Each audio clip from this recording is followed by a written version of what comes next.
Hi, mate. Thanks very much for having me on. I'm sorry to keep you for so long, but Heseltine could only do that slot, and I took the view that you'd wait and he wouldn't. I hope that's okay, Mike. I mean, I don't really mind waiting. It's more just having to follow Rory Stewart and Michael Heseltine. But no pressure. No pressure. No pressure. I'll do my best. I was ringing in actually because you said you wanted to treat this as a therapy session, and I'm right there with you. I genuinely thought that on the day that Boris Johnson left, I would be popping champagne corks, but I feel sick, mate. Honestly, just watching all of these people who put him into the position in the first place, who have propped him up through all the disgusting behaviour, who have committed a lot of disgusting behaviour themselves. Yeah. Now clapping themselves on the back, it's incredible. Saying enough is enough. Yeah. Enough was enough before he took the job, and they all knew that.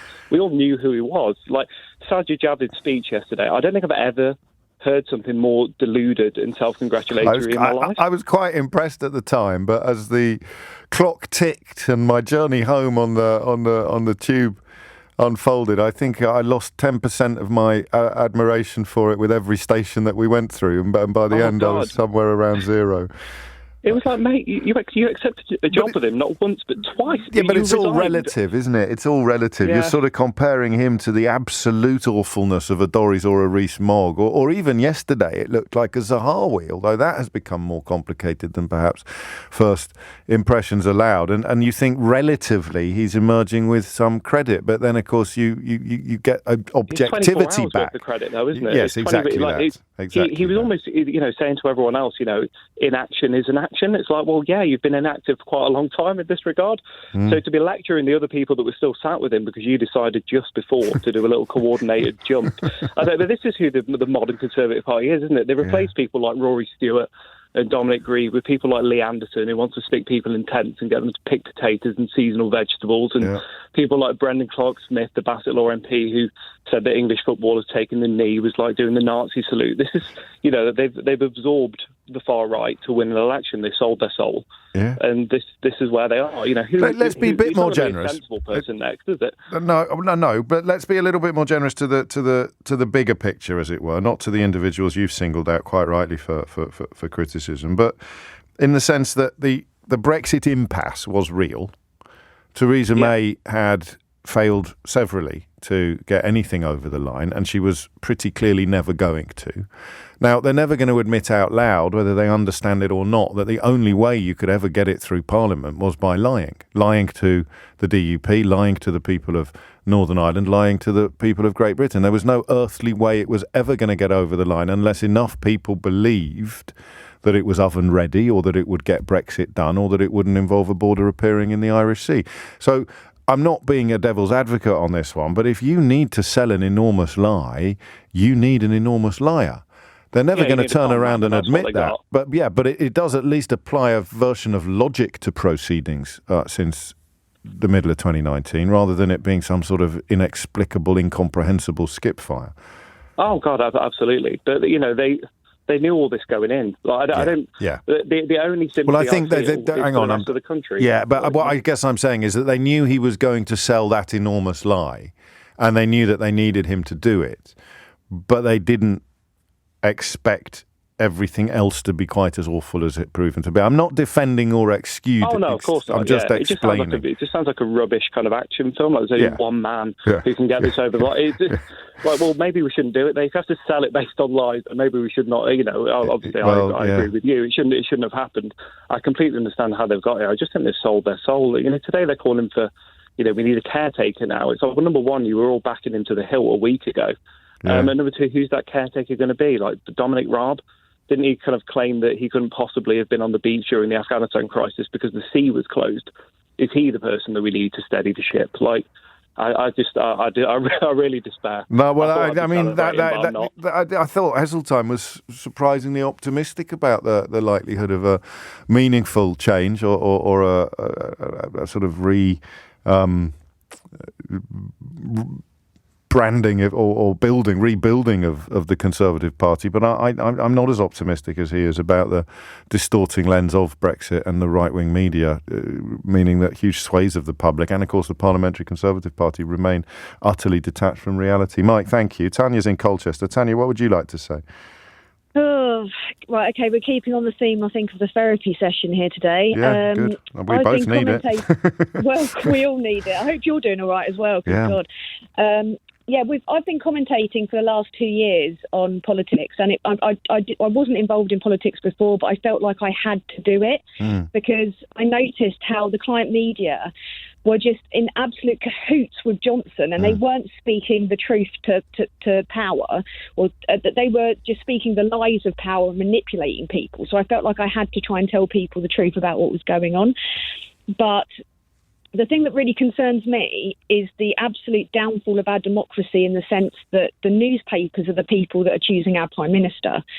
It's only when they turn that we have a shot of getting even someone that's debased politics to the extent of Johnson out of power. This has been true for decades, though, Tanya. This isn't a recent arrival on the political stage.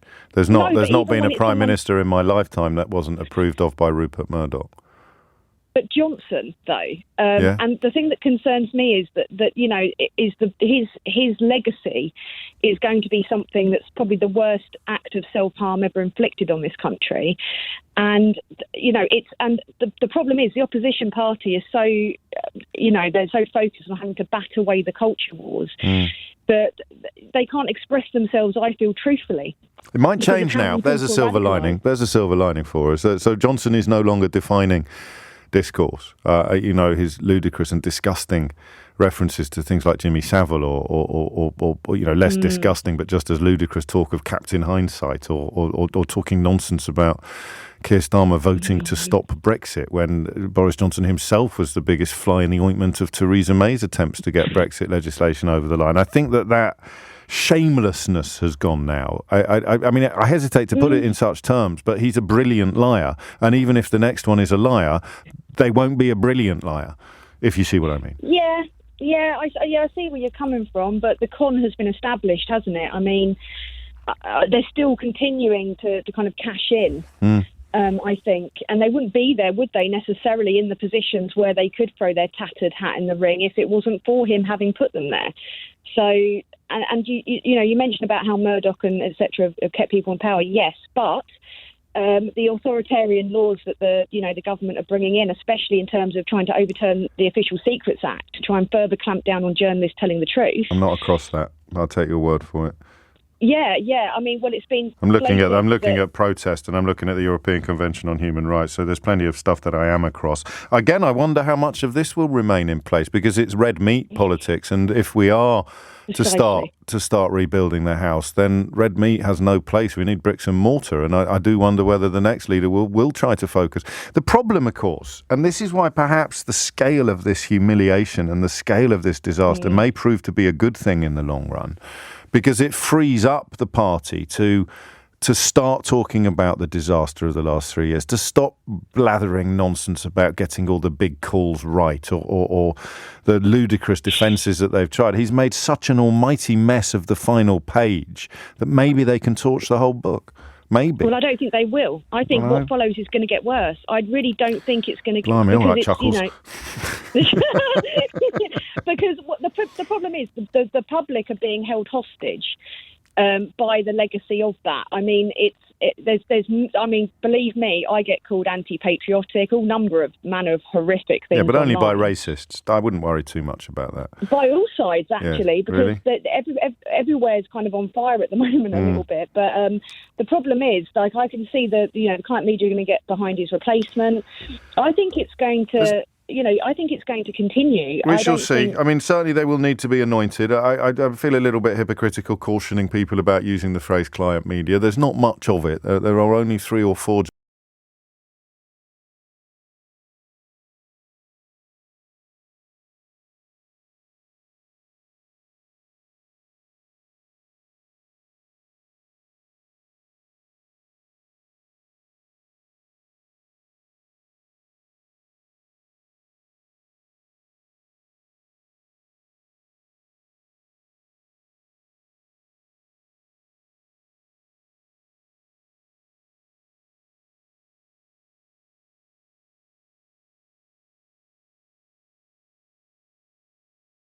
journalists who fully fit that description, the kind of people who would never say boo to a Boris Johnson flavoured goose. Most obviously, the political editor of The Sun, a ludicrous character called Harry Cole.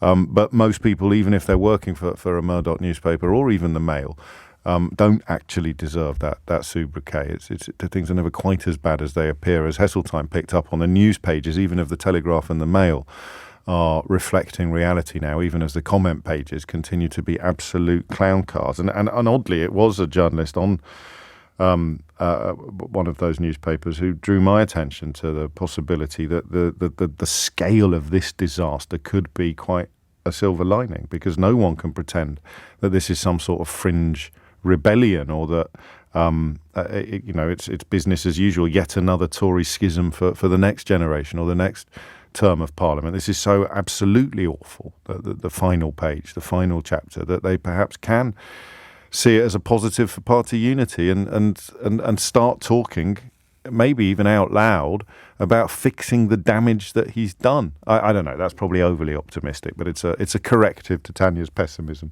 It's 11:31. Holly Harris is here now with the headlines. The Prime Minister is expected to officially resign when he makes a statement today. More than 50 MPs have quit their government roles over the last 2 days in protest at the Prime Minister's determination to stay in office. The final straw was when his newly chosen Chancellor, Nadhim Zahawi, publicly urged him to go now and with dignity. It's now believed he's agreed to step down as Conservative Party leader and Prime Minister. He's understood to want to stay in place until the autumn, when a new leader can be chosen. But most of his party want his departure to be swift and power to be handed to a caretaker leader.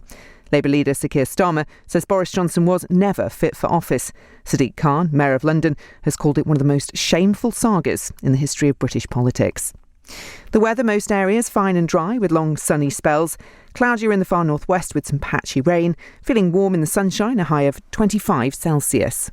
This is LBC. Fever Tree Mediterranean Tonic Water. Made with zesty lemon thyme from a small family farm in Provence, and essential oils from herbs that grow in the Mediterranean sunshine. So, if 3/4 of your G&T is a Fever Tree tonic, maybe it's time to call it a T&G. Fever Tree. Mix with the best. Ooh, that takes me straight to the med.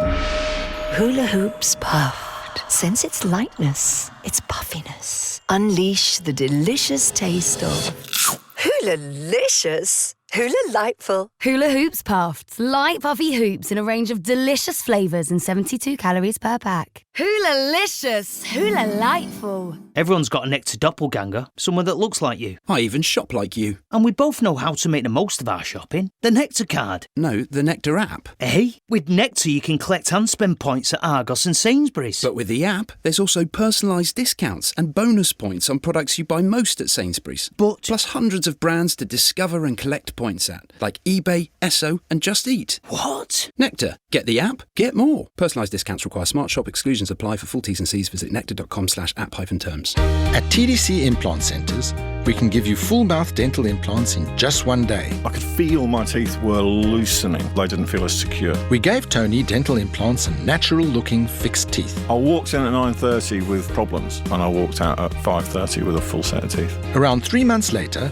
we exchanged his fixed teeth for his final permanent set. What drew me to this was the fact that it could be done in a day. To discover that was possible was a revelation. Book your consultation. Visit smileinaday.co.uk or call TDC Harley Street on 0203 7334 986. James O'Brien on LBC. Call 0345 6060 973. It is 11:34. You're listening to James O'Brien on LBC. Siobhan Benita, a former civil servant who, of course, was the Lib Dem's mayoral candidate in 2012 and 2020, tweeted me this morning to say, tomorrow I'll revert to rage and despair, James, but today, not least on behalf of all the decent civil servants I used to work with, I am celebrating the fact that a corrupt liar who should never have got within miles of number 10 won't be there for much longer.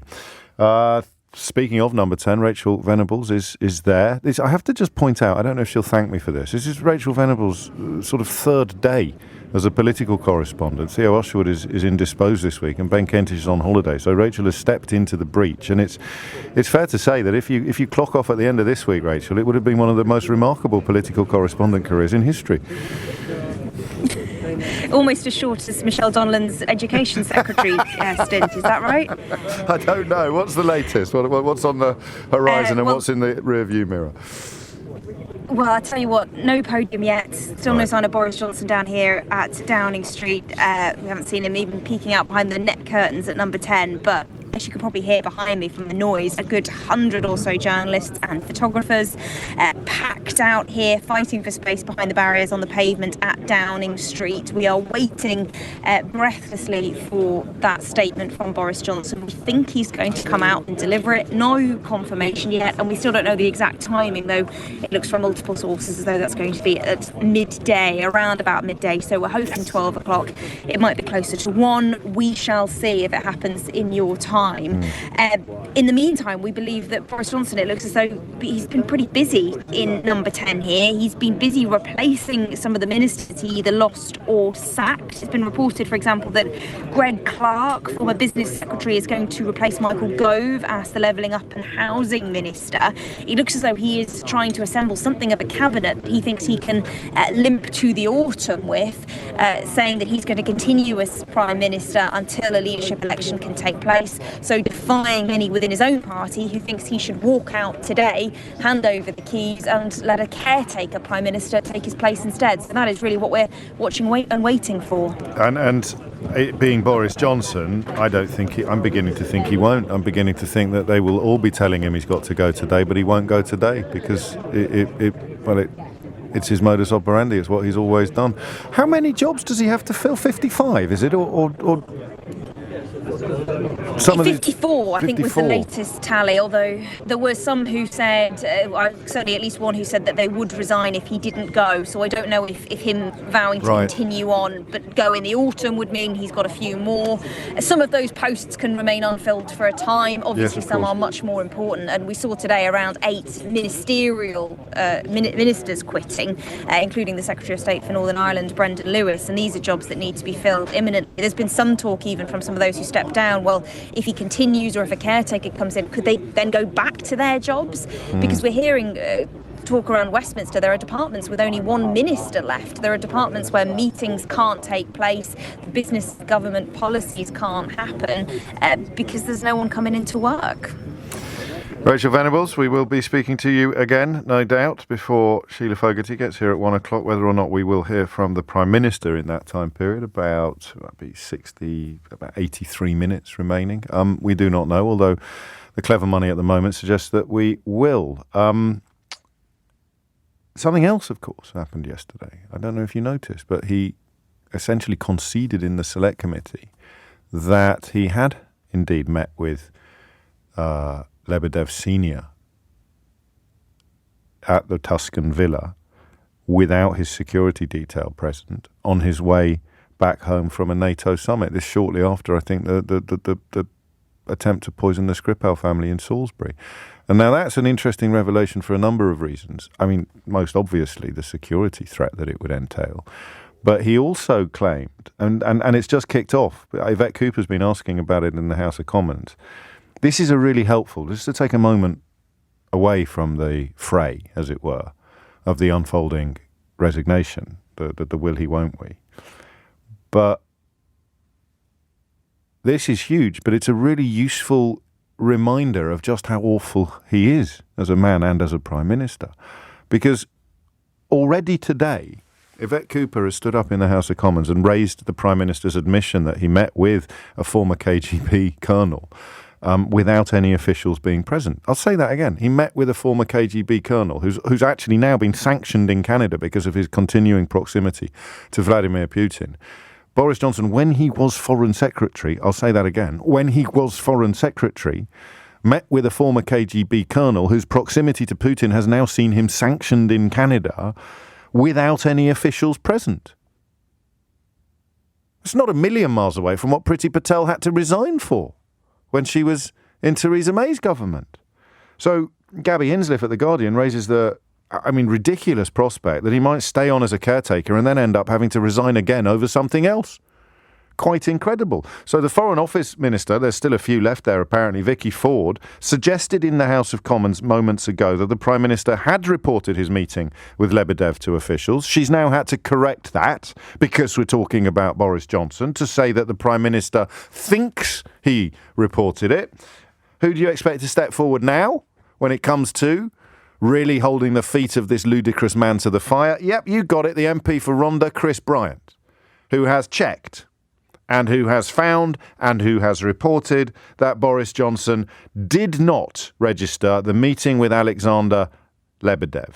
He cannot have notified his officials because it's not in the FCDO published transparency records for ministers' meetings. Wow. No words. 11:40 is the time. 03456060973 is the number. Are they going to be able to wash this away?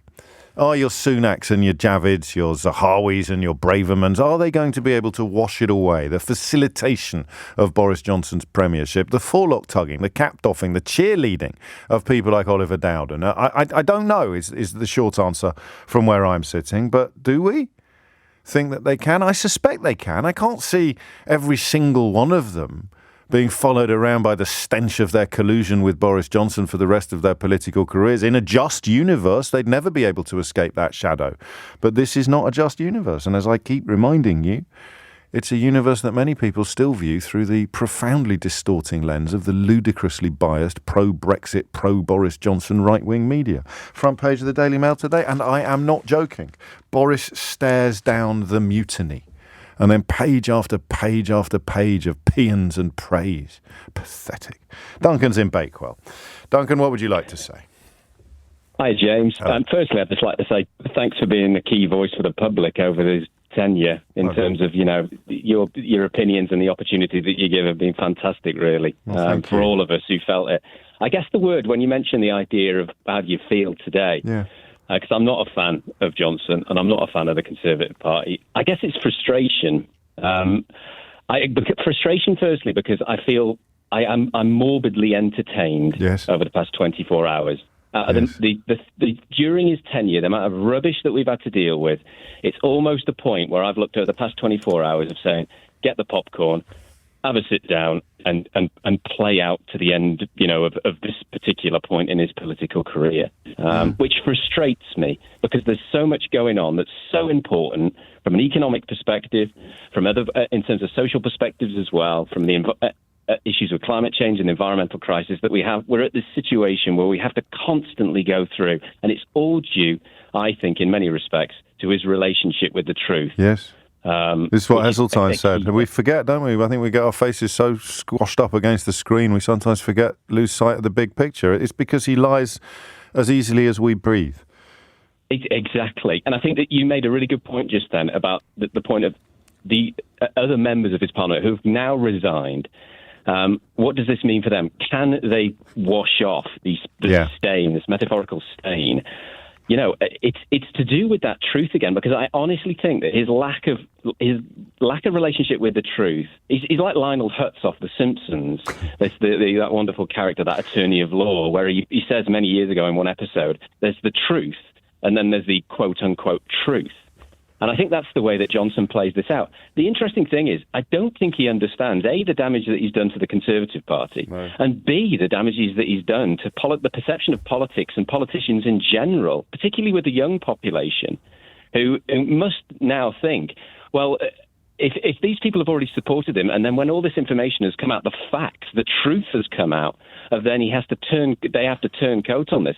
How can these individuals be trusted? I know. How do you step down? I know. It is as if the truth has become negotiable.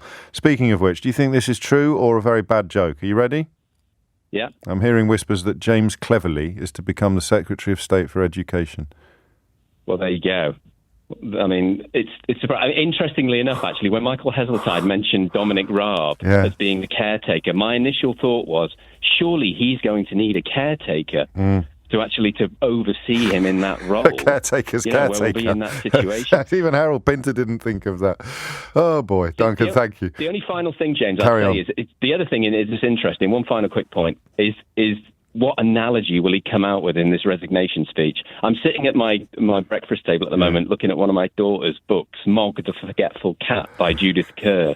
And I don't know whether he'll reinforce something or draw in that kind of thing. What kind of, analogy or metaphor is he going to utilise to kind of explain his way out of this in the resignation? We shall see. I mean, he'll try, you're right, though. He'll try and pull one of his well-established tropes out of the hat, whether it's the sort of, the cheeky, mischievous schoolboy who's been caught with his hands in the biscuit tin or whatever it is. There won't be integrity, there won't be honesty, there won't be decency, because there never was, which brings us back to all the people claiming that they've had to resign because of the sudden discovery that there was no integrity, honesty or decency in Downing Street. I don't know how they missed what was going on there for the last 3 years. I really don't. Well, of course, I do. It's LBC with James O'Brien. It's 11:48. You're listening to James O'Brien on LBC. For the first time since 10 o'clock this morning, I have 2 phone lines free if you'd like to grab one of them. I am interested, maybe a little early to do this, and given that the resignation hasn't actually been made yet, and Boris Johnson being Boris Johnson, he might come out onto the lectern and go, "Ha-ha! Fooled you. I'm going nowhere. James Cleverly is Secretary of State for Education. Nadine Dorries is Chancellor of the Exchequer, and Jacob Rees-Mogg is going to be Foreign Secretary." Stranger things have happened. Seems unlikely. Kit Malthouse is the new Chancellor for the Duchy of Lancaster. Speaking of irredeemably awful politicians, I have to apologise to Kate Hoey, apparently, because I missed her off the list of utterly abysmal people that Boris Johnson has put in the House of Lords. So I'm very sorry, Kate Hoey, that I forgot to include you when I was listing the utterly undeserving flotsam and jetsam of British politics who have been inexplicably elevated to the House of Lords by Boris Johnson. Kate Hoey completely deserves her place on that list as one of Boris Johnson's most ridiculous and rancid legacies. 11:49 is the time. So he's making cabinet appointments. We should probably catch up on what they all are shortly, if you want me to go through it, or we'll get Rachel to do it. Greg Clark as Levelling Up Secretary. This after Michael Gove last night apparently told Boris Johnson that he had to resign by 9 o'clock and then fired Michael Gove at 8:59. I'm not going to lie to you, that actually made me smile.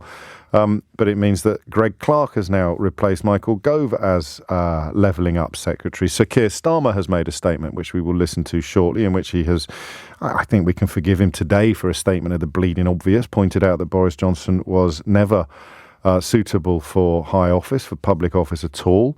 The resignation as party leader is imminent, but quite what that means in the context of a caretaker government or Boris Johnson trying to hang on is perhaps becoming clearer with these cabinet level appointments. It is unbelievable that we are still witnessing these death throes. And I imagine pretty much everybody that's called for him to go, which is now pretty much everybody except the true dregs like James Cleverly and Greg Clark, would also have called for him to go immediately. Go now. Do not hang around. But he seems set on hanging around. I'm going to play you about 3.5 minutes of the Labour leader Keir Starmer talking just a few minutes ago. 10 to 12 is the time. Let's have a listen to that. He needs to go completely. None of this nonsense about clinging on for a few months. He's inflicted lies, fraud and chaos in the country.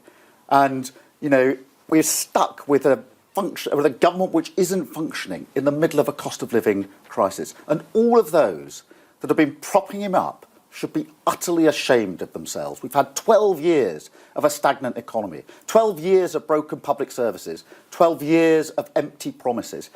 Enough is enough. And the change we need is not a change at the top of the Tory party. It's much more fundamental than that. We need a change of government and a fresh start for Britain. It doesn't look like he'll get a general election if he just swaps leaders.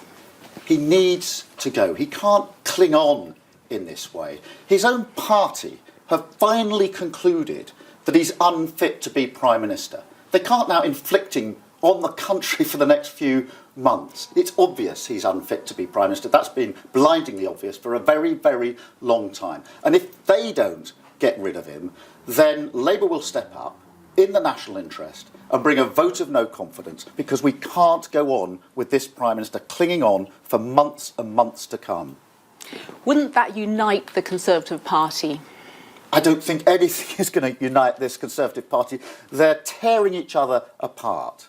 And what we've got in the middle of a cost of living crisis is a government that can't function.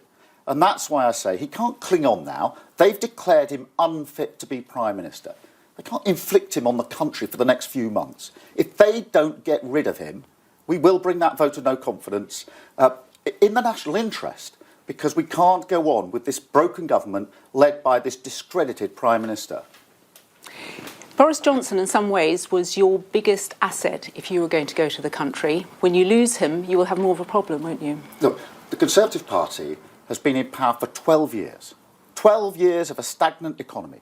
12 years of broken public services. 12 years of empty promises. We need a fresh start. And that's why I say changing the person at the top of the Conservative Party is not the fundamental change that we need. We need a change of government. We need a fresh start for our country. But it doesn't look like you will get the general election you would want now, does it? Well, we need fundamental... The country's crying out for change. We've been stuck with a government that's not been functioning in the middle of a cost of living crisis. And now changing the person at the top of the Conservative Party is not going to make any difference whatsoever. People want change, a fresh start for Britain. And that means we need a change of government. We need a Labour government. Is there nobody that you would rate as a good opponent? Someone will be in against you? For me, this isn't a question about who leads the Conservative Party. It's much more fundamental than that. They've been in power for 12 years of empty promises, broken promises, a stagnant economy, wages very, very low, inflation and prices through the roof. We need fundamental change. We need a fresh start for Britain. We need a change of government. We need a Labour government. Lastly, I just want to ask you, given what you say about the government, you haven't cut through as you might want to. How can you do something about that now? We've come from a general election in 2019 where we did very badly, to local elections this year where we made considerable ground, and a by-election win 2 weeks ago today in Wakefield with a huge swing to the Labour Party. So we're on track, and that's why we say the change we need is a change of government, a Labour government. We're ready for that. Thank you, Mr Starmer. Thank you. Keir Starmer there. 11:54 is the time. Keir Starmer there in what is called a pooled clip, which means that it is one that is shared among all the broadcasters in the country. Back now to Downing Street, where Rachel Venables can bring us up to date with these new appointments. I mean, reshuffle seems like an inadequate word to describe what's going on now. Deck chairs on the Titanic perhaps is a little bit closer to the truth, but you better tell us who it is and what they're going to be doing. Well, when I raced here, James, a couple of hours ago, expecting resignation day, I didn't also expect reshuffle day, but that is what's happening. Boris Johnson, inside number 10, has made a number of appointments. We know he's got a lot of spots to fill. In the past few minutes, we've heard that James Cleverly has been appointed to Education Secretary. He's replacing Michelle Donnellan, who quit after less than 2 days in the role. She who took over from Nadhim Zahawi, of course, who is now still, we understand, Chancellor. We also know that Greg Clark, as I think I mentioned to you earlier, it had been rumoured, that's now confirmed. He is the new Levelling Up Secretary. He replacing Michael Gove, who was fired by Boris Johnson last night after telling the Prime Minister he needed to resign. And we also know that Kit Malthouse becomes Chancellor for the Duchy of Lancaster, and that is the most senior minister in the Cabinet Office after the Prime Minister. And what happens to, I mean, I don't know if anyone knows because this is such uncharted water, but all the other appointments as well, are there going to be enough MPs left? Or will people that have called for him to go agree to be... So Zahawi stays, does he, despite having demanded the departure of the Prime Minister? I think that's the big question, isn't it? And at the minute, we just don't know if the two of them will be prepared to work together, whether Boris Johnson is happy to continue with him as Chancellor, whether he's happy to continue as Boris Johnson's Chancellor. That's all to play for. But yesterday, certainly during the liaison committee hearings that Boris Johnson sat through for a good couple of hours, he was questioned by some MPs. Was there enough? At some point, he'll run out of ministers, and he talked about how don't underestimate the wealth of talent in the Tory Tory party. He clearly is eyeing up from the backbenches other people to take those roles, and he believes that he's got enough people available to fill those spots to allow him to cling on for, I think in his mind, the next couple of months.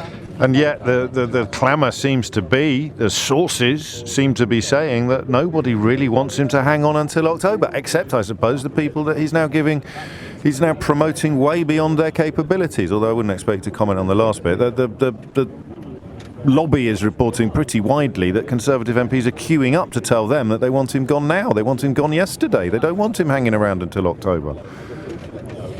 Well, one of the biggest challenges and one of the things he has to be able to demonstrate to the country, to the Queen, to Parliament, is that he's got a functioning government. So first and foremost, he is trying to back up with cabinet ministers, the men and women really who will help him run the country. The secondary point, I think it might be, you could say to that, is of course he's got the MPs to support him. And that's where this line from Sir Keir Starmer talking about a vote of no confidence in Parliament becomes very interesting, because that is where enough of his MPs could turn against him, and that could force his hand far sooner than he wants. Rachel Venables, we'll talk again. Beth Rigby's just reported that the speech is expected at 12:30, so keep an eye out for that lectern. Beth Rigby, of course, the political editor at Sky News. Again, Rachel won't thank me for it, but she has stepped into the breach this week in a characteristically professional and brilliant fashion. Our staff political reporters not available for different reasons. Theo's been a bit poorly, as he shared with you on Twitter yesterday, although I think he did manage to break his purdah to speak to Sheila Fogarty. And Ben Kentish on scheduled annual leave, which has meant Rachel's had to pick up the baton. But my goodness me, she has run with it in a expected but brilliant fashion. And some of those new appointments, we've got James Cleverly to Education, as she just told us. The former Justice Secretary, Robert Buckland, has been made Welsh Secretary. I don't get this bit, I got to be honest with you. I just don't understand, and I'm a fairly well travelled chronicler of Boris Johnson's madness, but I don't get this. I don't see what this is designed to achieve, unless it is as pathetic as having his eye on the calendar and being desperate to appear on Wikipedia for the rest of his life as having been in post for a few days longer than Theresa May. It's the only reason I can really think of. He can't seriously be contemplating a possible reverse, as if he can hang on for another couple of months after resigning, then he might somehow be able to unresign. I think even by the standards of Boris Johnson's madness, that would not be in his head. So all I've got now is that he is desperate to hang on longer than Neville Chamberlain did, which means at least another 48 hours. On your radio.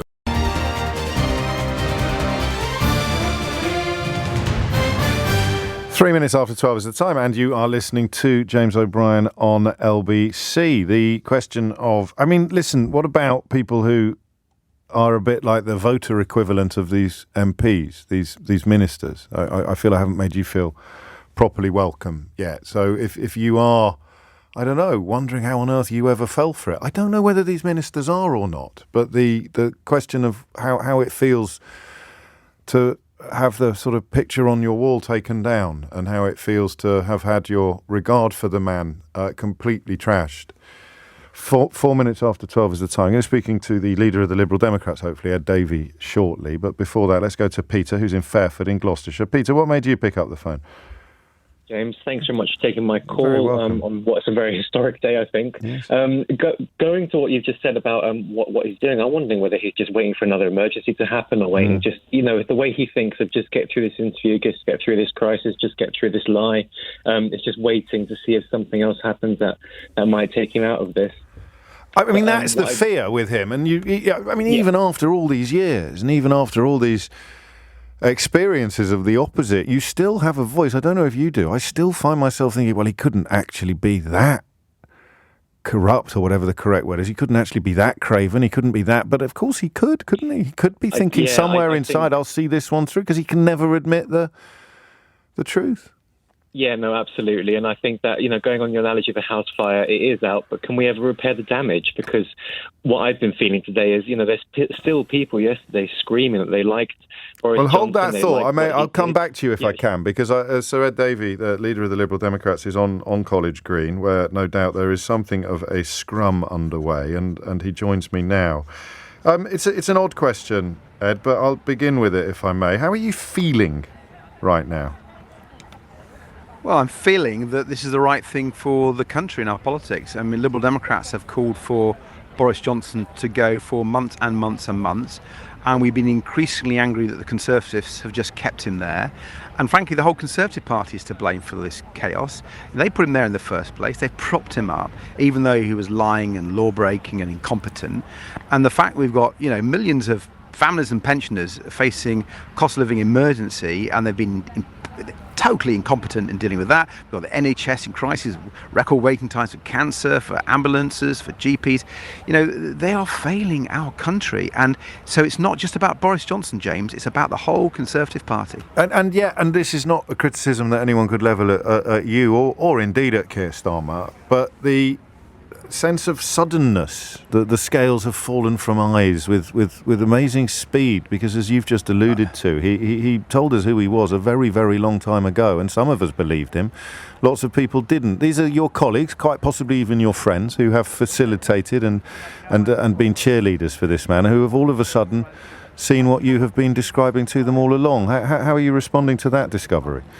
Well, James, it's not a discovery.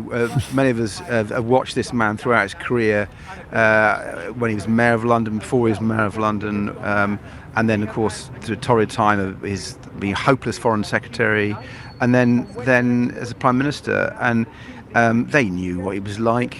They've been complicit in the lie to the British people. The British people have been taken for fools by the Conservatives, and they've allowed policies to continue for years now that have taken people for granted, taken people for fools. And there needs to be an awful lot of Tory MPs actually being held to account, first of all, the election and bring it on, but actually held to account. They should apologise. They should apologise for the lies that they went along with.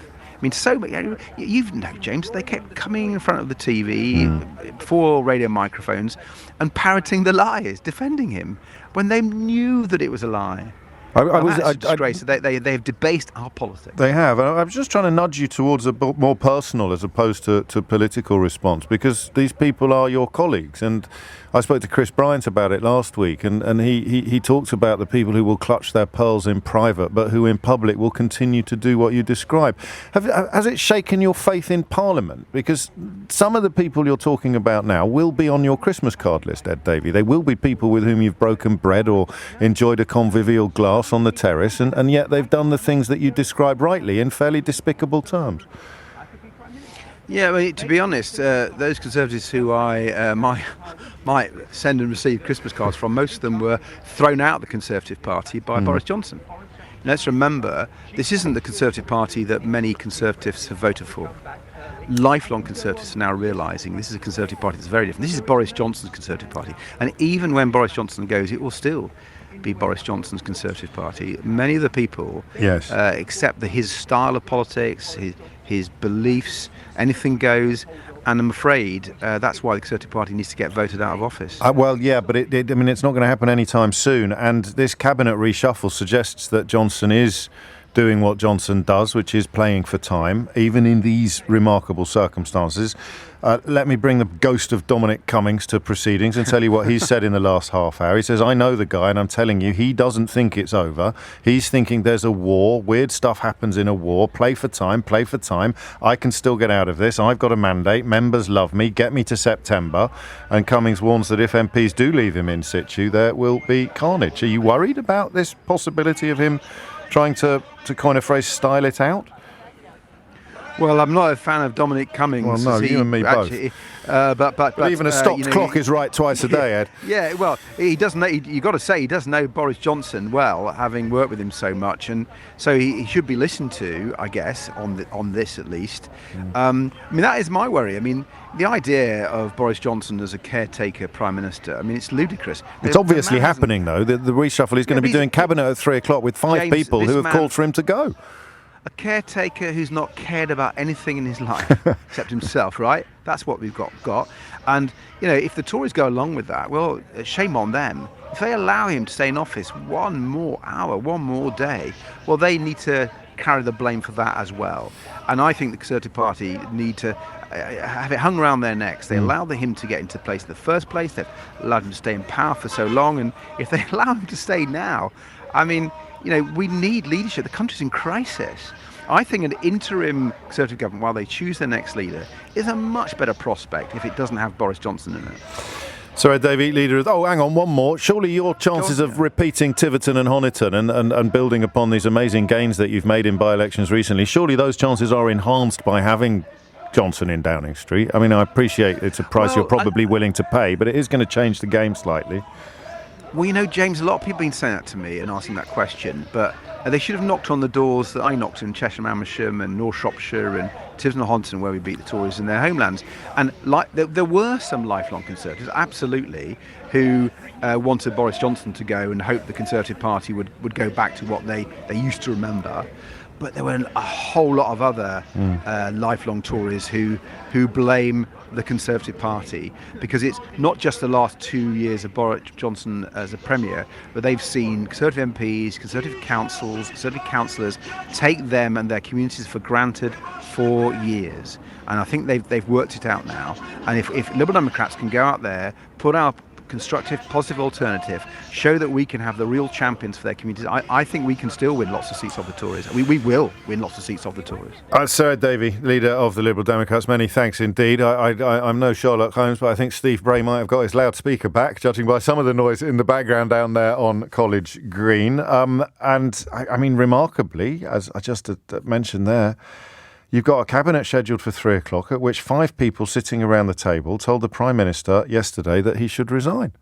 And yet this caretaker cabinet is coming into place. And you know the opinion I hold about Dominic Cummings. I've made no bones about it. I mean, it's a little childish, but I do rather like the fact that I clearly live, as they say, rent-free in his head. But even a stop clock is right twice a day, and he does have knowledge of Boris Johnson's modus operandi, and it is the modus operandi of a narcissist. I mean, there's a diagnostic handbook explaining how this sort of thing unfolds, and the mindset of the narcissist is damage control mode, not, as Emma points out in a message, not packing up mode. He will be thinking, hang in there, keep me in place, things might turn around, and that is exactly what Dominic Cummings has just warned about. I don't know what the Tories do to get him out now. I mean, presumably it would have to unfold on the floor of the actual House of Commons. A confidence vote that Keir Starmer is talking about bringing, or people walking across the floor? Gary in Suffolk's very unhappy. He says, "Where is James O'Brien's Mystery Hour? I've tuned in and all I can hear is people droning on about politics." Gary, I don't know whether your tongue is in your cheek, but Ian Warrington says, "I've got a question for Mystery Hour, James. Is he still there?" To which the answer is actually yes, although he is due, of course, to appear on the steps of Downing Street in the next 20 minutes or so. And a quick word from the clown corner. Gary's in Cornwall. He goes, "You have blood on your hands when it comes to Boris's downfall. You are so unprofessional and narrow-minded, it's disgusting. You shouldn't ever be able to air your one-sided point views ever again. You're nothing but a bully. No prizes for guessing how your is spelt. And at least you can put the downfall on your CV." Gary, mate, come here. Go and sit down, ideally in a darkened room. Take 10 minutes, all right? Just breathe deeply. Give your head a little wobble. And then turn the lights back on. Get out your bank statements. Get out your utility bills. Have a little look around. Check out what's going to happen to GDP. Have a little look at what the multiple sectors are telling us about their workforce problems. Have a little look at the situation in Northern Ireland. Focus on what the OECD have said is likely to happen to our economy next year. Wonder why the only country predicted to do worse than us has had economic sanctions imposed upon it from outside, while the one led by Boris Johnson has imposed economic sanctions on itself. And listen, I'm being a bit brutal, but I do mean this most sincerely, Gary. And then have a little think and ask yourself why you support him. Ask yourself why you're sad that he's going. Just make a little list and text me back, all right? You're not allowed to parrot lies about vaccine rollouts or nonsense about Ukraine, okay? And obviously you can't claim that he got Brexit done because they're now threatening to break international law in order to get it undone. So we'll take those 3 complete canards off the table, mate. Just because I think this will be quite liberating for you. I think if you really do this, depending on how hard the wobble is that you give to your head, if you really do this, you're going to be able to sort of think of me as sucking the venom out of the snake bite that Boris Johnson has administered to you over the last few years. Because if you do the things I've just suggested that you do, I think you'll feel a great burden lift from your shoulders and you'll think, God, he's right. Why am I cross or sad about this? This is actually great news. So just to run through it again, go and sit down in a darkened room, take 10 minutes of deep breathing, then give your head a wobble, turn the lights back on, get your bank statements out, get your utility bills out, have a little look at how your personal financial situation is, then get online, have a little look at what all of the most august institutions in the world are saying about the British economy, including the British government's own analyses. Ask yourself why, from farms to airlines, there are huge job shortages in this country. Have a little look at the countries that have also dealt with COVID that aren't dealing with any of the problems or anything like the scale of the problems that we're dealing with. And then seriously, just say to yourself, why do I like this guy? Why do I support this guy? Why am I cross with James? Who I wrongly think has played any sort of significant part in Johnson's self-immolation. And if you ask yourself that question, I honestly think that you'll be free of this ludicrous mindset that you've boxed yourself into. And you know what? You don't even have to thank me later.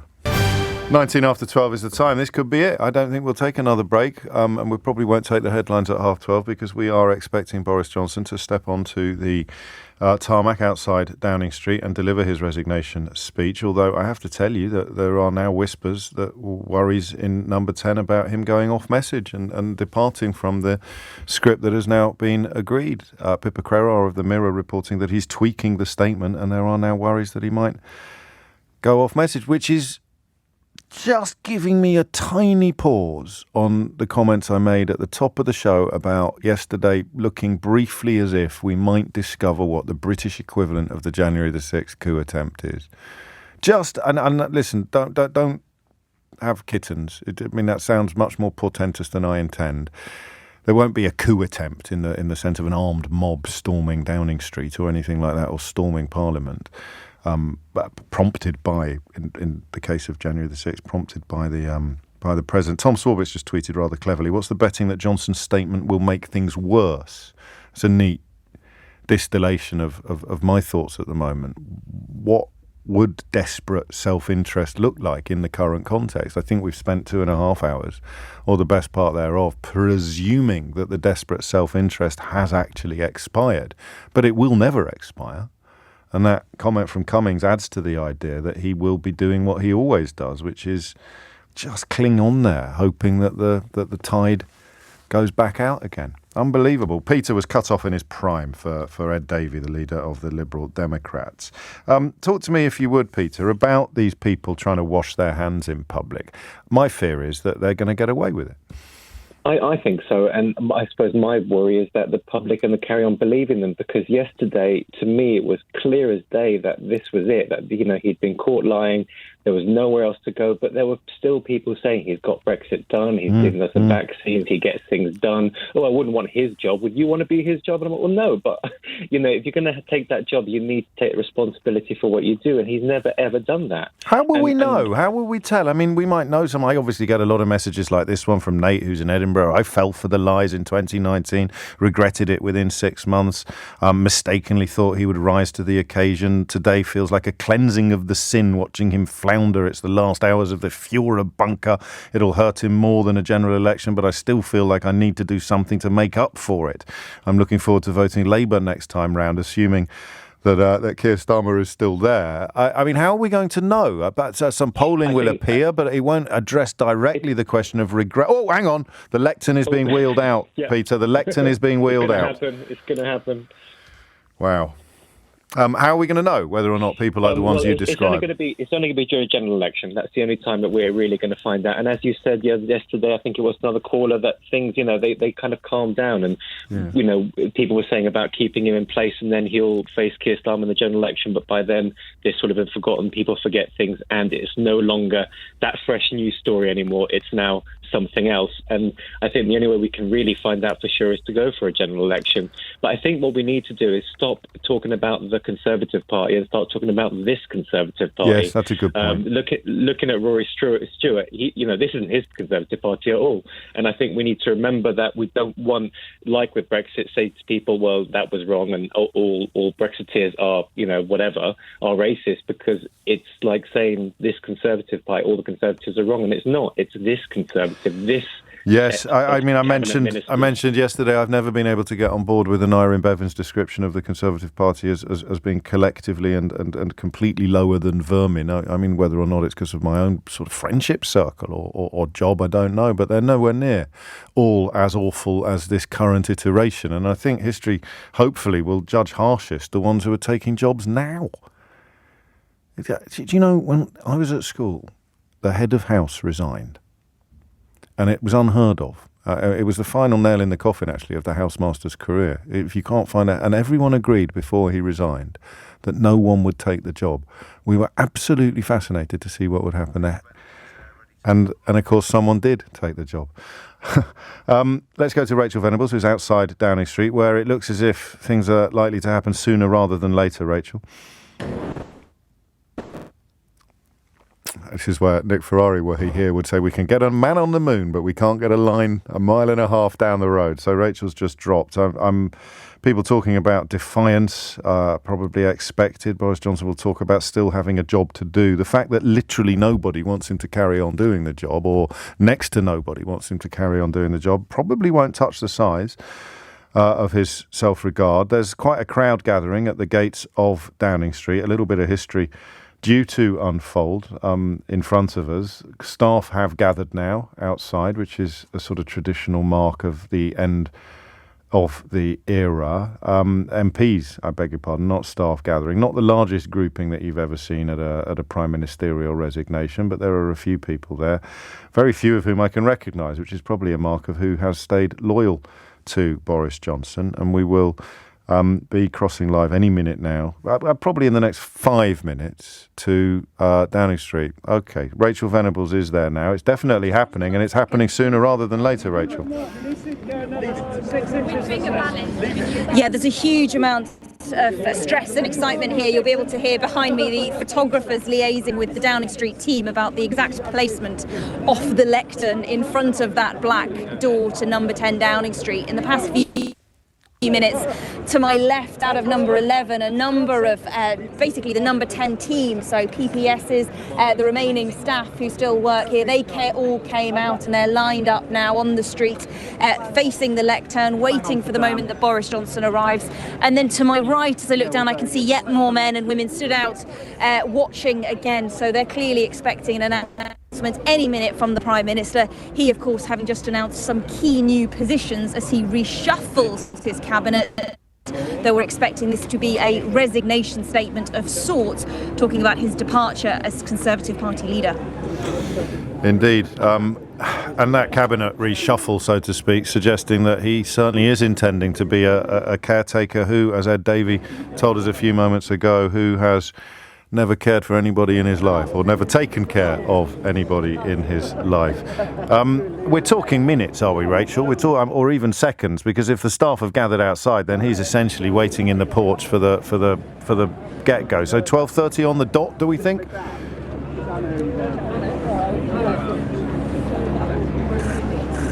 Rachel's been distracted. 12:26 is the time. The technology that presumably because of the weight of bandwidth being deployed by all the other broadcasters in the area, it's a bit like trying to get a mobile phone signal at a concert. Speaking of which, I'm off to see Olivia Rodrigo tonight, which will be a rather nice bit of light relief from proceedings. Yesterday, I had the pleasure of an hour in Miriam Margoles's company, which was a beautiful distraction from the skip fire of British politics, and which you'll be able to hear when we drop the latest episode of Full Disclosure tomorrow. I'll start talking to Veronica in Dorchester, but with the warning, Veronica, that I may cut you off in your prime to cross live to Downing Street, where Boris Johnson is expected to speak imminently. What would you like to say? Why did you pick up the phone today? Hi, James. Hello. No problem. I was calling, I actually called before Keir Starmer came on, but I think his statement is radically underestimating the damage Johnson's premiership has done.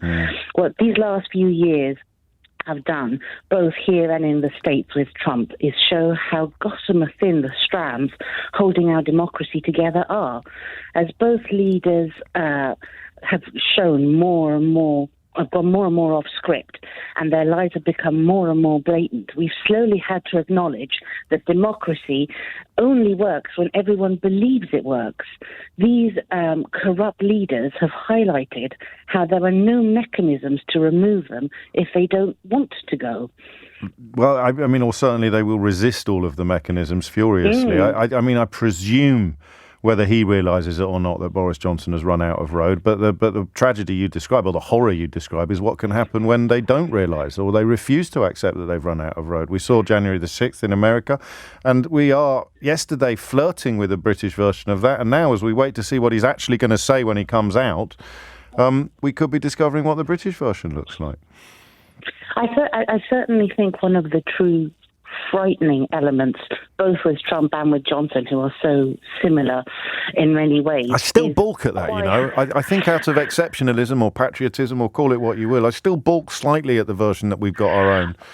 I think in terms of their personality types, both of them have no interest in exercising power. Neither of them really wanted to do anything on a foreign with foreign state, or they didn't want to do anything with domestic policy. What they wanted was the title. I want to be prime minister. And the constant inflation of the cult of personality that propelled them into power in the first place. Veronica, thank you. I'm very conscious of the time and indeed of the gathering crowd outside Downing Street. Rachel Venables remains a part of it. I don't think we've ever done any of these professional broadcast space fills together, Rachel. They're great fun, aren't they? About James, a number of politicians have just walked out of number 11, including Jacob Rees-Mogg. I can see easier to spot over the crowd. He's right at the front, and actually there's Carrie Johnson, the Prime Minister's wife, has just walked out as well. I think that's Nadine Dorries behind her. So I think we are pretty much moments away now from Boris Johnson coming out of number 10 Downing Street, standing at the lectern, the podium which has been put up, and addressing the nation. But they're all lined out now. As I said, I mentioned yesterday, there's Nadine Dorries. That's Ben Elliott next to Carrie Johnson, the chairman of the party, who, of course, runs that odd concierge company that does so much business in Russia. So he's still there. They're not exactly household faces, are they? I mean, I can recognise those three, but the rest of them I wouldn't know from Adam or Eve. No, it's been tricky. From my vantage point as well, I have to admit, you've probably got a better view on the TV cameras than I do. I can also see, as I look up, actually, interestingly, at number 10 and number 11, you can see people peering out, and there it is, the front door open, Boris Johnson approaching the mic. The Prime Minister, Boris Johnson, is about to address the nation. Good afternoon, everybody. Good afternoon. Thank you. It is clearly now the will of the Parliamentary Conservative Party that there should be a new leader of that party and therefore a new Prime Minister. And I've agreed with Sir Graham Brady, the chairman of our backbench MPs, that the process of choosing that new leader should begin now. And the timetable will be announced next week. And I've today appointed a cabinet to serve, as I will, until a new leader is in place. So I want to say to the millions of people who voted for us in 2019, many of them voting Conservative for the first time, thank you for that incredible mandate, the biggest Conservative majority since 1987, the biggest share of the vote since 1979. And the reason I have fought so hard in the last few days to continue to deliver that mandate in person was not just because I wanted to do so, but because I felt it was my job, my duty, my obligation to you to continue to do what we promised in 2019. And of course, I'm immensely proud of the achievements of this government, from getting Brexit done to settling our relations with the continent for over half a century, reclaiming the power for this country to make its own laws in Parliament, getting us all through the pandemic, delivering the fastest vaccine rollout in Europe, the fastest exit from lockdown, and in the last few months, leading the West in standing up to Putin's aggression in Ukraine. And let me say now to the people of Ukraine that I know that we in the UK will continue to back your fight for freedom for as long as it takes. And at the same time, in this country, we've been pushing forward a vast programme of investment in infrastructure and skills and technology, the biggest in a century, because if I have one insight into human beings, it is that genius and talent and enthusiasm and imagination are evenly distributed throughout the population, but opportunity is not. And that's why we must keep levelling up, keep unleashing the potential of every part of the United Kingdom.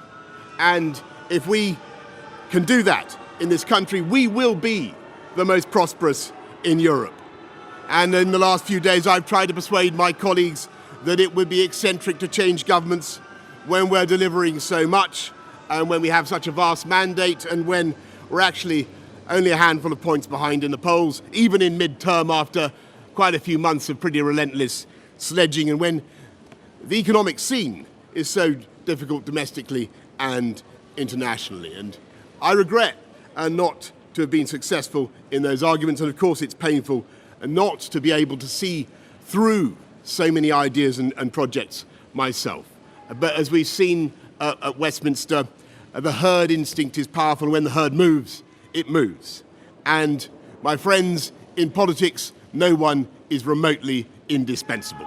And our brilliant and Darwinian system will produce another leader equally committed to taking this country forward through tough times, not just helping families to get through it, but changing and improving the way we do things, cutting burdens on businesses and families, and yes, cutting taxes, because that is the way to generate the growth and the income we need to pay for great public services. And to that new leader, I say, whoever he or she may be, I say I will give you as much support as I can. And to you, the British public, I know that there will be many people who are relieved, and perhaps quite a few who will also be disappointed. And I want you to know how sad I am to be giving up the best job in the world. But them's the breaks. I want to thank Carrie and our children and all the members of my family who've had to put up with so much for so long. I want to thank the peerless British civil service for all the help and support that you have given our police, our emergency services, and of course our fantastic NHS, who at critical moment helped to extend my own period in office, as well as our armed services and our agencies that are so admired around the world, and our indefatigable Conservative Party members and supporters, whose selfless campaigning makes our democracy possible. I want to thank the wonderful staff here at Chequers, here at number 10, and of course at Chequers, and our fantastic prop force detectives, the one group, by the way, who never leak. Above all, I want to thank you, the British public, for the immense privilege that you have given me. And I want you to know that from now on until the new Prime Minister is in place, your interests will be served and the government of the country will be carried on. Being Prime Minister is an education in itself. I've travelled to every part of the United Kingdom, and in addition to the beauty of our natural world, I found so many people possessed of such boundless British originality and so willing to tackle old problems in new ways that I know that even if things can sometimes seem dark now, our future together is golden. Thank you all very much. Thank you. So there it is. Or is it? He will remain in post while the business of finding a new leader unfolds, something which I think a majority of Conservative MPs do not want to happen. But since when did Boris Johnson care about what other people want? That was abysmal. I wish I didn't feel that way. Even now, you want to retain respect for the office, even if the holder of it is completely beneath contempt. But there was not a single syllable of contrition, apology, or acknowledgement of the behaviours that have brought him to this pass. It was almost as if Boris Johnson was complaining that he's been unfairly treated, that the MPs who have decided they can no longer tolerate his lies and his base deceptions are unreasonable or unworthy of passing judgment upon the great Boris Johnson himself. Not a single reference to the lies, not a mention of the Deputy Chief Whip, whose promotion, despite the Prime Minister knowing of the allegations of misconduct, I finally did for him. Not a mention of the colleagues who've walked away. Quite an incredible narcissistic display from Boris Johnson. And what else would you expect? Absolutely unbelievable that even then and even there, he still casts himself as a victim. Pour me a drink. Boris Johnson, right until the last, demonstrating levels of self-obsession that even in the crucible of politics are absolutely off the scale. So I don't know exactly what happens next, and I don't think it would be fair to pin Rachel Venables down immediately on this question, but the leadership campaigns for various candidates begin in earnest, and the 22 committee, I think, presides over the process. So when that process is likely to end will be certainly in time for the next Conservative Party conference, which is due in October, but it means we could be spending the whole of autumn with the most ridiculous regime imaginable in place. And I thought the last one, which he also headed up, was the most ridiculous regime imaginable. 12:39 is the time. Rachel Venables is, I think, still on the line, so we will cross to her. And something of a damp squib in the end, Rachel, but the fears among many Conservatives that he would cling on for longer than they wanted him to seem to have been realised. There'll be a cabinet in 2 hours and 20-minute time. Around the table, 5 people who've called for him to go immediately will be sitting. I suppose the top line is he's not going immediately.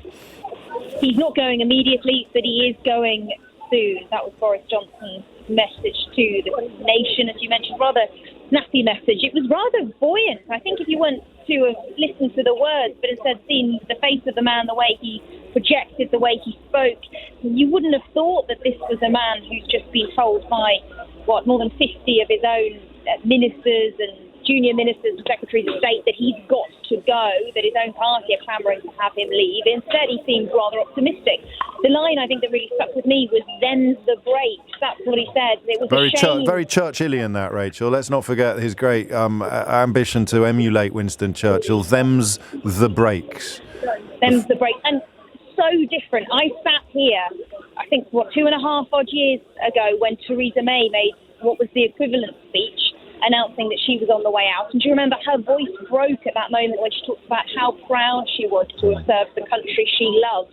And it looked as though she was choking up and starting to cry. Boris Johnson could not have been more different to his predecessor in that statement there. I don't know if you picked up in the background, there were jeers and boos from a huge number of men and women, a crowd who gathered just outside the gates of Downing Street. I believe it was Steve Gray playing out over the loudspeaker, "Bye bye Boris." But he wasn't fazed. He delivered that speech. He was applauded by members, the new members and the old members of his cabinet, the ones still there. Carrie Johnson, his wife, on the sidelines as well, supporting her husband with their new baby daughter in tow. She was holding on to her. And Boris Johnson now back in Downing Street, back at number 10 for now, to continue governing, while the Tory party begins the job of trying to replace him. And that is a process which takes weeks, not days. Weeks to months. I mean, it depends. I think this is going to be a huge battle now behind the scenes. There'll be people who want this to go very quickly. There'll be people, Boris Johnson and his allies, you can assume, who'll want to drag it out until October. We do not know yet what the timeline is going to be. I think that's going to be thrashed out imminently. In the meantime, he, as far as he's concerned, is staying in number 10. The question is, will that happen, or will there be more moves to move him sooner? Rachel Venables, many thanks, and thank you once again for stepping into the breach in this most remarkable of weeks. Sun reporter Noah Hoffman, who's done some cracking work over the last few weeks, I think she's relatively new to the job, has just tweeted that a senior government source has messaged her to say that speech was and then a word I can't say on the radio under Ofcom regulations, that speech was an effing disgrace. my initial instinct that was absolutely shocking. Not a word of apology. Graceless, vain, self-serving, narcissistic, and utterly devoid of repentance, contrition, or apology. Not to mention utterly devoid of any reference at all to the lies and the unravellings that have led him to this point. But I am a relative newcomer when it comes to analysing politics, and Andrew Marr is not. My colleague and of course with you live on LBC at 6 o'clock this evening joins me now. Gets a gut shot reaction, if you would, to that remarkable the resignation speech that never used the word resign, I think, Andrew. Well, I think in one sense, James, unremarkable. It was the Boris Johnson we've come to know. It was exactly what you would have written for him if you'd been script writing for him. Not a likely thought, I know, but it's exactly what you'd have expected in terms of tone. I think there is one really, really important and urgent unresolved issue there. I was talking to some very senior members of the 1922 committee of backbenchers. They're the ones who would have ousted him had he not gone today, and they're the ones who will have to meet him shortly to discuss the process of choosing a new leader. And they are unequivocal that they do not want him to stay on as a caretaker prime minister. They want him to pass the baton to somebody. It might be Dominic Raab, it might be somebody else, and now to go. They say he cannot take any further substantive or important decisions now as prime minister. It is over. So there's a real argument to be had there. He clearly intends to stay on till the autumn, when, of course, the party conference comes. Is he thinking one great final farewell at the party conference? A sobbing, contrite, buyer's remorse gathering of the Conservative Party, and maybe, who knows, another turn in the story. They don't want that to happen, of course. Their argument is that in the next 2 weeks, they have time, however brutal and however fast it'll be, to select a final 2 candidates to take over from him. They then go to the party in the country. That's all the Conservative members in the country who get to choose in the final runoff. And that will take August. Right. So their argument is that certainly by the mid to late September, possibly even by the beginning of September, there could be a new Conservative leader in post. And that person will certainly oust Boris Johnson immediately from number 10.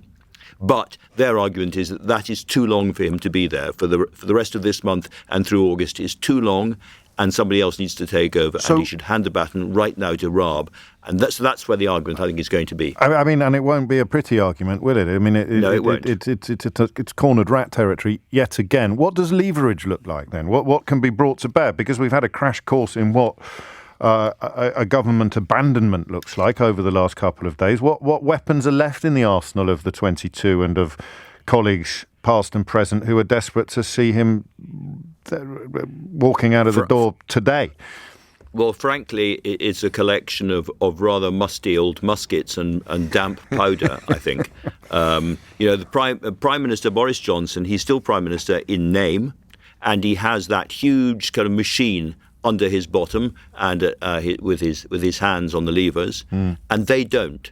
All they can do is produce a new leader as quickly as possible. The new leader is then the Prime Minister. That will happen very quickly when it happens. Right. But they don't. They can't really threaten him with anything. I can't think of anything they could possibly threaten him with. There are more stories. You were talking about the Lebedev story. Yes. I think the Lebedev story is one of the really, really important ones. And MPs, by the way, in the Commons this morning are all talking about that. So there could be a question of whether there are further scandals to come out and so on. But no, I don't think they have got many, except of course.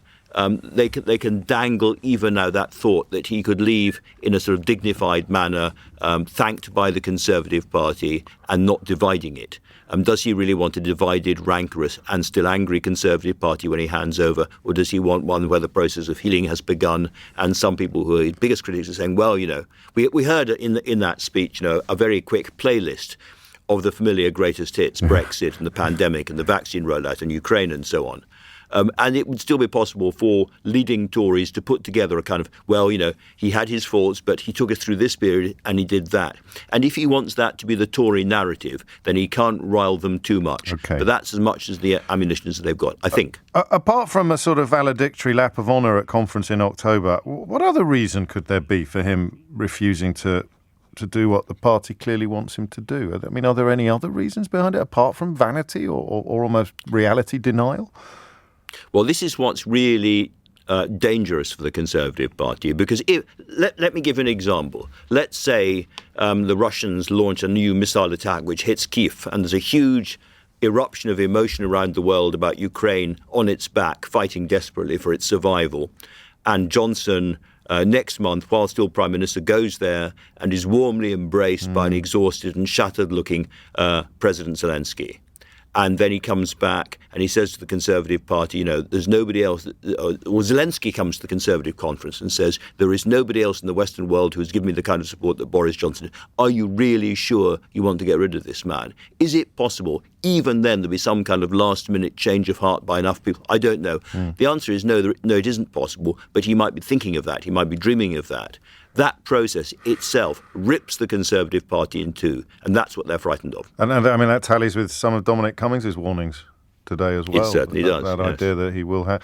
If we had to write a headline then, Andrew Marr, I suppose it would have to be leave doesn't mean leave. Leave doesn't mean leave. Get leave done. Get Dexit done. Brexit. Well, Andrew will be with us, with you indeed, at 6 o'clock tonight and every evening on LBC. Many thanks indeed for that. The question, of course, remains of what is he playing at? But I don't think now is the moment for that. Oddly, I can't do fully or completely what I wanted to do, which is the sort of post-mortem, if you like, or the epitaphs, because he is clinging on. He is ignoring the advice, ignoring the pleas of colleagues. He is doing what he has always done, which is precisely what he wanted. The option of not resigning taken away from him, but the option to resign half-heartedly, very much embraced, as you would expect, by Boris Johnson, a man who has never in his life thought of anybody's welfare but his own. So it's not actually end of an era now for the final 10 minutes of the programme. It is instead, how do you respond to that dampish squib of a resignation, that wriggle, if you like, that ravel, as opposed to what every other Prime Minister has done in similar circumstances and drawn a very clear line under their premiership, as Andrew Marr suggests, and as Dominic Cummings has attested today. He will be thinking of some sort of escape route, some sort of secret passage back to the premiership. And I think we've talked about him enough on this programme to believe that that is true. But how ironic that, for now at least, the phrase under which Boris Johnson's career is finally coming to an end is leave doesn't mean leave. Respond to that statement if you wish on 03456 60973. Sheila Fogarty will be with you shortly. The decision of the Prime Minister to continue until a new leader is elected is in many ways the worst case scenario for the Conservative Party and by association, of course, for the country as well. But there it is. Be interesting to see what the newspapers do tomorrow with response to this, even the ones that up until this very morning were pretending that he was anything other than on the way out of the door. I'd be very interested to see whether or not this latest contortion undertaken by Boris Johnson receives support from the people who do deserve Tanya's description earlier of client media, which would be the editor of the Daily Mail or the political editor of The Sun and the rest of them. We'll only find out, of course, in the morning. But if you want to have a quick response to that, 03456060973 is the number that you need. Jock's not happy. You cancelled Mystery Hour for that, he writes. Can I have the unused board game then? No, you can't, you cheeky beggar. Rob's in Sheffield. Rob, what did you make of all that then? I am angry and I am sad. Yes, I am angry. I am angry because he has not apologised for one of the things which has got him to this position. Not a single one. Not a single syllable of apology or contrition. That's incredible, right? He has not apologised for the PP scandals. He has not apologised for the sleaze and corruption which led to the resignation of Owen Paterson. He has not apologised for not dealing with the sexual harassment which led to the wins in Wakefield and Tifton and Honiton. He has not apologised for what led him to this point, which was the protection of Chris Pincher. Yeah. No, you're right. He has not said a word. He has bumbled on like he always has, patting himself on the back, going, "Ooh, aren't I brilliant? Vaccines. But I'm sad because I know whether he goes tomorrow or he goes in October, the person who comes up next will be no way better. I'm not so sure. No, the Conservative Party has moved in one direction. That's and true. I've been seeing a lot of Theresa May revisionism all over she's sitting high and mighty. She was the one that introduced this hostile environment. She was the one who led to the Windrush scandal. You're absolutely right. And people are looking at her going, wasn't she a brilliant Prime Minister? She was awful, but she was protected by her statesmanship. Boris Johnson did not have that. And whoever takes over from Boris Johnson will be a damn sight better at protecting and hiding it. His buffoonery has led him to this position. There are people taking over who are just as vicious as him, but they're better at hiding it. Wow. I mean, it's a much bleaker analysis than Michael Heseltine's. I thought he was possibly over-optimistic, but you, I hope, are being overly pessimistic. And there are 2 years until they need to have a general election. Yeah. And that is 2 years. Think what they've done in the last 2 years. Yeah, of course. And look at what Gordon Brown again. did. There's no reason why they'd go to the country immediately until they felt they had a decent chance. Sadness and anger, remarkably. Could he have delivered a speech that would have addressed either of those emotions? Could you have been less angry and less sad if he had said, I'm sorry, the game is up? The speech which would have made me happy is, I am sorry and I'm calling a general election. Because it will show that he is recognised. But no, I think you have to give them a chance to put a leader in place before you have an actual general. I mean, to be fair to decent Conservatives such as they are, he can't call a general election when there's no one in the driving seat. I don't think. Well, but I don't care. I don't see a Conservative Party that is going to do anything to benefit this country in the next 2 years. No, well, I hope you are proved wrong, although obviously I doubt it. I'm told that other broadcasters, foreign broadcasters, CNN, Malcolm in Bodmin has got on in the background, are absolutely scathing about Johnson's outrageous speech. Even then, even in the final throes of his administration, the man's gracelessness and vanity are absolutely off the scale. Not a single syllable of apology, not a single syllable of contrition, not a single syllable of acknowledgement of the behaviours and the lies that have brought him to this point. I'm actually staggered. I'll never stop, will I? He'll always still be capable of surprising me with his depravity and his awfulness. I don't know why that is, but I'm glad I'm built that way. I wouldn't want to be built the other way, always expecting the worst. It'd be a glum and a gloomy way to live your life. Always believing the best in people, always thinking they're capable of improvement or redemption. It's probably the Catholic in me, isn't it? But if anyone was going to challenge that sort of spiritual optimism, it would be someone as utterly devoid of decency as Boris Johnson. Hayley is in Lancaster. Hayley, what would you like to say? Hiya, James. First of all, I just want to say thank you for helping to make sense of this mess for a listener like me. Well, thank you. That's a lovely thing to say.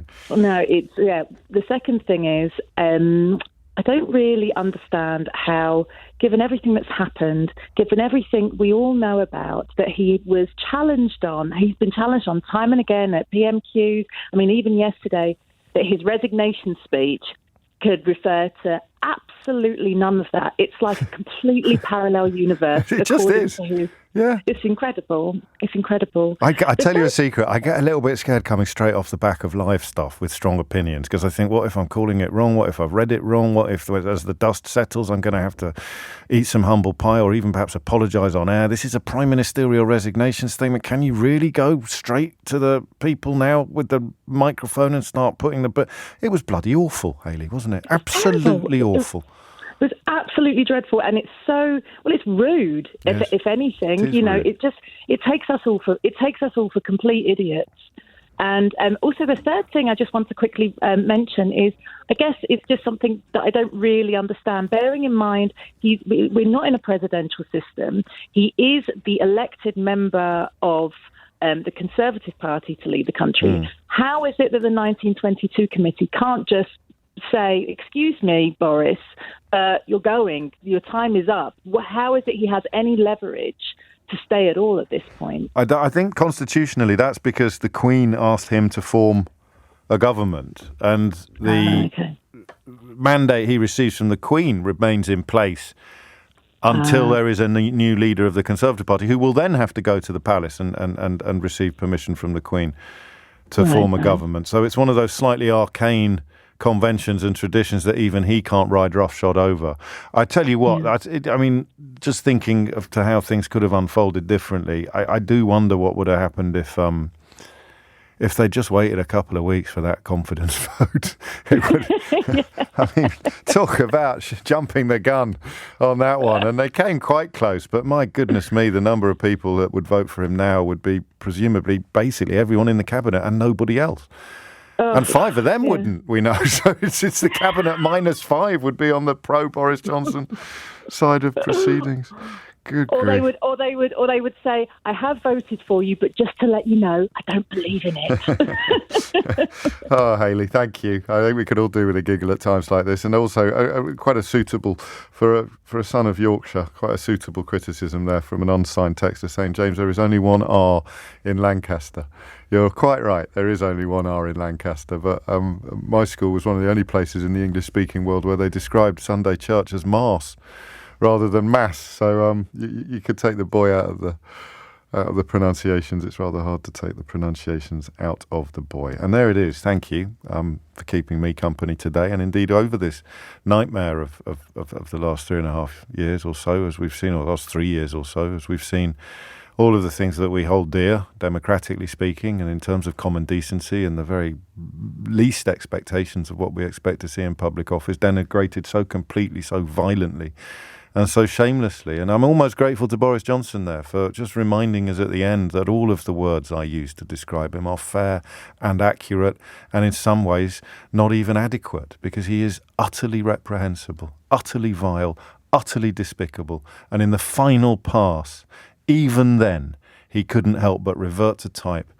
and trumpet bogus victimhood, absence of contrition, and unapologetic calumnies. Goodbye, Boris Johnson, and may we never look upon your like again. Here's Sheila Fogarty. Here's Sheila Fogarty. Here's Sheila Fogarty. Here's Sheila Fogarty. Here's Sheila Fogarty. Here's Sheila Fogarty. Here's Sheila Fogarty. Here's Sheila Fogarty. Here's Sheila Fogarty. Here's Sheila Fogarty. Here's Sheila Fogarty. Here's Sheila Fogarty. Here's Sheila Fogarty. Here's Sheila Fogarty. Here's Sheila Fogarty. Here's